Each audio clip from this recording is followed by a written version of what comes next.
Hey, what's going on? It's Kyle Henderson and Tony Tsoukalas. What's going on, Tony? 66-3, man. Alabama dropping the hammer once again. Yeah, I thought that the 59-0 last week was a lot, but geez, I mean, like it's My goodness, Alabama putting teams away.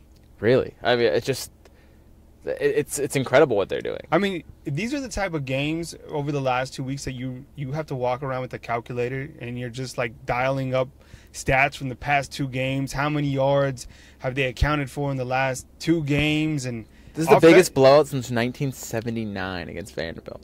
66-3 that game as well. Oh my goodness! I mean, it's the numbers that they're putting up on both sides of the football is quite incredible. So back-to-back games with 600 yards while also holding your opponent to less than 100 yards. That's just video game numbers. That's like video game on easy, and all your players are jacked up and you're cheating. Like that's how you get those Alabama's numbers. playing video games over here against these SEC opponents today. Alabama defeats Ole Miss on ESPN 66-3 in a game that was honestly never close from the start. Alabama jumps to a 28-3 lead, and from the opening quarter, it was just all Alabama. They started out with a 6-yard touchdown run by Bo Scarborough.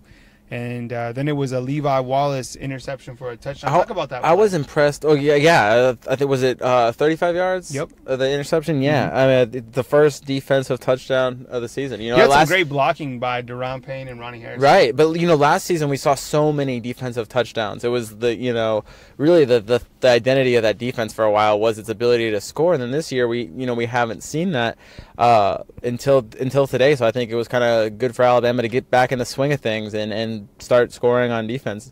But the thing I was really impressed with was how they shut down Shea Patterson right away. In the first 4 drives, he was 2 of 8 passing for 22 yards. He was running for his life. Yeah. I mean, you talk about getting the heat on the quarterback. That's one thing that we questioned over the last couple of weeks. And I do feel that they put heat on Kyle Schumer last week of Vanderbilt, even though they didn't record any sacks tonight. 5 sacks by the defense. Yeah, I mean, it was you said it right there where he was running for his life. Plenty of times he made some. There was a couple times where he just made an outstanding play. He's a heck of a player. Like a lot of other quarterbacks, it might have been 7 or 8 sacks. This is a guy that is very. I think Saban put it the right way when he said Johnny Manziel. He escaped one time out of the pocket, threw downfield, completed a pass, and that's what ultimately led to the 3 points. Other than that, it would have been 66. Yeah, and that was just an all-world type play. That was an NFL throw. That was the kind of throw that that was one of the plays of the game in my opinion. So let's break it down. Let's go by the numbers a little bit. So Alabama 66, Ole Miss 3, first downs 26, Ole Miss 11. Last week Alabama posted 38 first downs, and for the second straight week Alabama eclipses the 300-yard rushing mark today against Ole Miss. 51 carries for 365 yards on the ground, which is incredible. It's actually the 4th straight game where they ran for 300 yards. I'm pretty. No, actually, no. It's the 4th straight game where they've had a 100-yard rusher. My bad. Sorry for cutting you off. Yeah. No. Yeah. Total offense 613 yards. That last week they had 677, which was the second most ever. And tonight they reel off 613, which is just incredible. They had 2 interceptions. They had 5 sacks.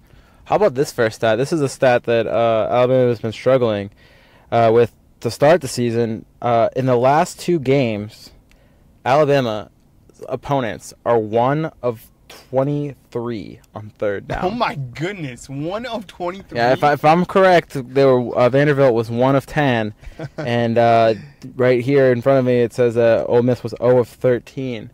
So yeah, 1 of 23. Wow, I don't think I've seen a lot of football games where a team hasn't converted a third down. I mean, 0 for 13 tonight. Alabama 7 for 15, and that's one of the areas that I felt that they needed to improve on was third down efficiency. And I think over the past 2 weeks we've seen that from Alabama. Jalen Hurts. I mean, you touched on this on the instant analysis piece tonight. Kid balls out again, 12 of 19 passing, 197 yards, 2 touchdowns rushing the football, 10 carries, 101 yards. He continues to play at an extremely high level. Talk about his play. Incredible. Just what he can do with both his legs and his arm. Sure, he made some mistakes. There were some misthrown balls. There's almost an interception right before Alabama's first touchdown drive. But the thing is, he was exceptional today. He was really good. And I think a lot about his play is obviously the offense is predicated around his ability, but you can't get upset with Alabama driving the football in sometimes an unorthodox fashion, because you would like to see, long sustaining drives, but a lot of the times Jalen just takes over the game and he escapes the pocket. He gets a 26-yard gain, which moves the chains. It's nothing to be upset about. I mean, in today's age, you need a quarterback that can make the throw downfield and also have that escapability and presence just to make a big play. The big mistake that I saw from him was that near interception, and then Bo Scarborough scores touchdown the next play. Other than that, though, I mean, you really can't really critique too much. He might have missed a throw or two down here, but that's every quarterback. Shea Patterson missed some throws. Red zone scoring today for Alabama, 8 for 8. Yeah, I mean, that's insane. Well, what was your takeaway from listening to Saban? He almost seemed kind of upset. And in the last question of the night, they asked about 66 points, and he said, "I don't care how many points we score. Now." He said he's worried about the point score just in the future. I told you after the last game, I said they're not going to play a better game all season. And this might have been a better game because I think they're I'm not sure if they were playing a better opponent or not. They were playing a better offense, but does Ole Miss beat Vanderbilt? I don't know. Because it might be an entertaining game. I don't know. I mean, it might be Ole Miss 3, Vanderbilt 0. It's interesting though that you brought up. It's interesting that you brought up Saban's. I guess maybe displeasure of the game. Rashaan Evans and Levi Wallace were both asked what they. Well, actually, Rashaan Evans was asked what he thought of the game, and he gave it a 5 out of 10. I asked Levi Wallace that what he thought about that 5 out of 10 rating, and Levi Wallace said that's about right. I mean, how do you beat a team by 63 points and get a 5 out of 10 rating? But that's the way Alabama sees it. That's the way that they're never satisfied. I mean, I have that floored me when I heard it, But all in all, I thought Alabama continued to really display that they're the number one team in the country, and I think looking at the whole college football spectrum, I think you're starting to see teams, really step up to that elite fold. I think Clemson made a big statement again tonight with the win over Virginia Tech. USC lost, which I was really surprised about.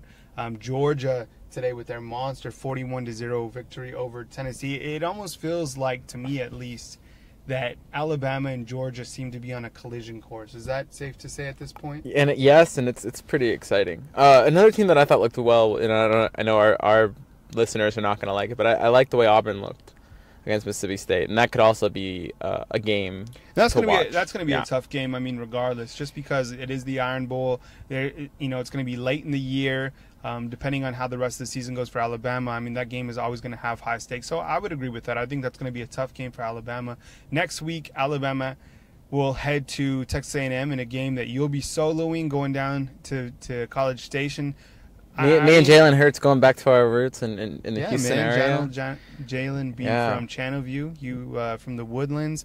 Early assessment on Texas A&M and kind of what just a soft take real quick. I mean, do you expect Alabama just to waltz into Kyle Field and dominate again? Well, geez, at this rate, I mean, probably. They're probably a better team. Like they are a better team than. They're just a buzzsaw at this point. I mean, they're a better team than the two teams that Alabama just played. But you didn't look at this Texas A&M team and think that it was going to challenge Alabama heading into the season, and I definitely don't think it's going to challenge them now. You can't predict these kind of blowouts. There's so many things that have to happen for these kind of blowouts to happen. But would it surprise me to see Alabama walk all over A&M? Not if they play like this. Not if they even play anywhere close to this. I mean, this is an Alabama team that's just, you said it. It's like a buzzsaw. It's just anything that gets in their way, they're destroying, and they're completing games. It's not just like a spurt or anything. It's something that throughout the whole game it was 4 quarters of domination. I mean, if there would have been 5 quarters, it would have been 80. It's just what do we know about Deshaun Hand and Trayvon Diggs? I mean, I know it's very fresh at this point, but can you fill us in on on what Saban had to say about those two players? We don't know a lot. He basically, and he kind of stood his ground. He's kind of asked the question twice, and both times he basically just said he's not a doctor, that both players are going to get evaluated.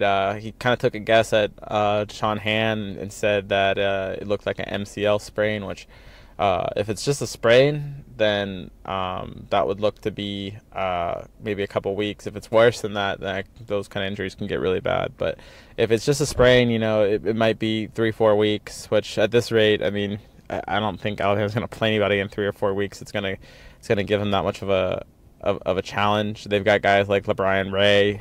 They've got guys like Raekwon Davis, Isaiah Buggs that can step in and kind of fill that role. Trayvon Diggs looks like he has a foot injury. He was on crutches. He had a boot. That's something else to watch. I have no idea. I'm not going to try to guess on that one. But he's going to be evaluated tomorrow. One thing about Trayvon Diggs is he's probably a little bit in the doghouse after putting the ball on the ground during a punt return. So there's a good opportunity for Henry Ruggs to step up and kind of take over that role at this point. Especially if Trayvon Diggs is going to be down. It's definitely a moment for Ruggs to kind of walk into an opportunity. Alabama will take on Texas A&M next week. The following week, they will take on Arkansas for the homecoming game, and then they will also host Tennessee. Then they will have their bye week, and then they will host LSU. And if you look at that schedule right there, I mean, things do bode well for Alabama going into, for the remainder of the season. I mean, they have a tough, could be a tough game against Mississippi State on November 11th. Then they'll play Mercer, and as you talked about with Auburn, around that Thanksgiving weekend. I mean, Alabama, things are going well for Alabama. I know they've had a couple early season injuries, and depending on what the status is with Deshaun Hen and Trayvon Diggs, those could be a couple more setbacks. But right now, it seems that all the cards are just falling Alabama's way. Yeah, you're never going to get an Alabama player to say that they can coast or anything. And I don't think Alabama's going to think that way. But I really just don't see a team challenging them until Auburn. I don't even think it's going to be close. I mean, you saw an LSU team that lost to Troy. You saw a Tennessee team that got blown out by Georgia. Even Mississippi State, you mentioned them. They got blown out by Georgia. I just don't see it. I don't see a team that really can challenge Alabama. Now, before we close out the podcast, does this Alabama team, do they have any weak spots? I mean, I think, it's still yet to be seen if you're going to force Jalen Hurts into being something that he's not, if you're going to force him into being a strict pocket passer. We really haven't seen him have to do that. So, I mean... And let me ask you this other question, okay? Because I put a poll on the message board, on the BamaInsider.com message board. Is Alabama's success because of Brian DeBall's offense, Jeremy Pruitt's defense, or option number 3, the competition that they played? Well, I don't know how bad exactly the competition that they have played on some, it hasn't been great. I guess, you're looking at the Florida State win a little bit differently now. I mean, they had a soggy win over Wake Forest. Yeah, so maybe a little bit it's the competition, but I don't think Fresno State, when you're beating teams 66-3 and 59-0, it doesn't really matter what your competition is. Well, I think I kind of agree with you when I don't, because I think the competition through this part has been pretty soft. Now, you play who you play, but what I've seen from Alabama throughout the last 2 games has been complete 4 quarters of football. I mean, they kept the gas pedal on tonight. I mean, there was a lot of people upset on the message board. Why are the starters still in the third quarter? And I think, I'm not a coach, but I think it's because you want to put this football game out of reach, and you want to get the guys continued quality reps, and really, I don't think they want to make a statement, but you want to learn how to close out games when you're up big, and you don't want to let a team with especially a quarterback as talented as Shea Patterson is step back into the game. So I think a lot of it's finishing too. I mean, finishing. A lot of it they don't want to. They always talk about finishing here. I think that Colorado State win where they let Colorado State score 2 fourth quarters. Yep. I think that really stung on them. I think they hated that. Yeah, you look back on the schedule and you see Colorado State scored 23 points on us like that. Over here in Tuscaloosa, that doesn't fly, especially against a team of that